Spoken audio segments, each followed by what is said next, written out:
5 seconds. Start. I am thankful to all the honorable members who have participated in the debate. Some honorable members expressed certain reservations about some of the provisions of the bill, but all the same, it has been a brief but very interesting debate. My friend expressed certain views. I thought that his party had become wiser because of some developments in the country and because of the way the problems of land and agriculture in this country were getting solved, and my understanding was that party broadly agrees with the national guidelines on the sealing laws. Once I had some talk with his leader and I was told that the party broadly agrees with the land reforms legislation and guidelines, but opposite views I have heard just now from my honorable friend. Sir, these broad guidelines and the national sealing laws have been broadly accepted in this country as part of the land reforms, and there has been by and large a part of the land reforms, and there has been by and large a general consensus irrespective of party platforms. But while my friend spoke about the bill, though he did not positively say that he is opposed to the provisions, he expressed certain views. For instance, he thought there are certain contradictions involved in the government policies as far as land sealing laws are concerned. He asked how is it that, on the other hand, the government is promoting mechanization and on the other, the government wants to have farms of 8 hectares. Now, I would like to tell my friend that as far as India is concerned, first of all, this is not a country where we can afford to have big farms. The days of big farms, absentee landlordism, and very large holdings have gone.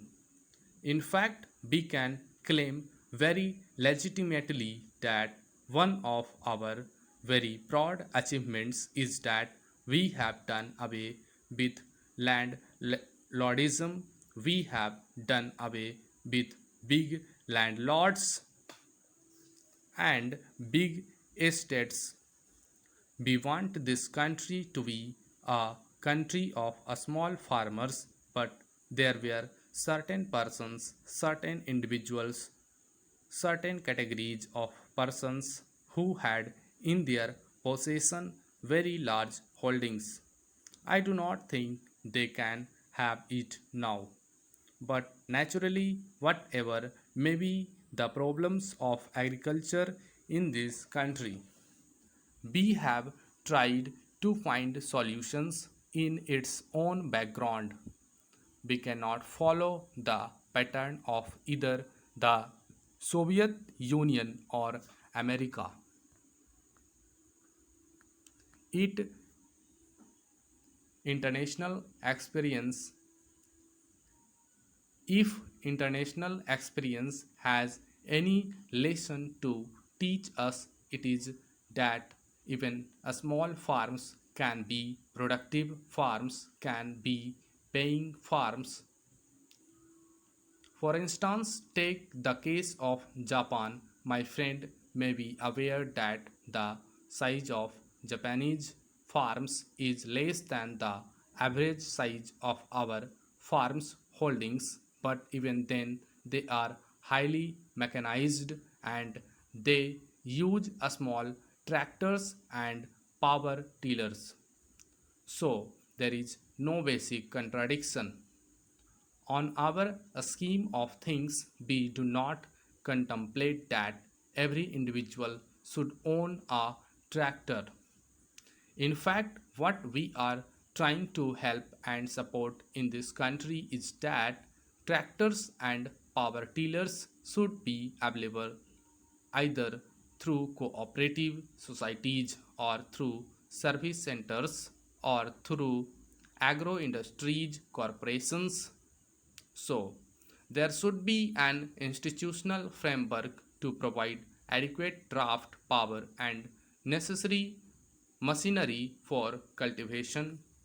I do not think there is any contradiction involved, but we do not think that every farmer should own a tractor. He also made a statement that there is no ceiling on income from business and why should there be a ceiling on land. This matter has been discussed and debated in this house for over 2 or 3 decades now.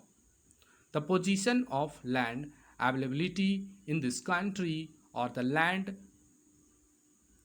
man ratio in this country is well known. If a few persons are allowed to have large holdings, it would have created lot of tension in the countryside.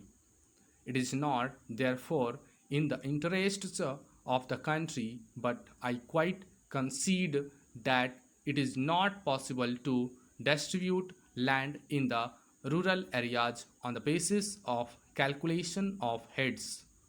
This is the other extreme which we do not want. We do not want wide disparities to prevail in land holdings. We cannot compare the agricultural sector with the industrial sector. That has not been the thinking in this country. The ruling party does not have such views. He made one point with which I broadly agree. He said that while allotting land, there should be some minimum. We have advised the state governments that whatever land is allotted to the scheduled castes and scheduled tribes or other landless persons should fulfill the minimum requirement in regard to the size so that they can make out a living from that land.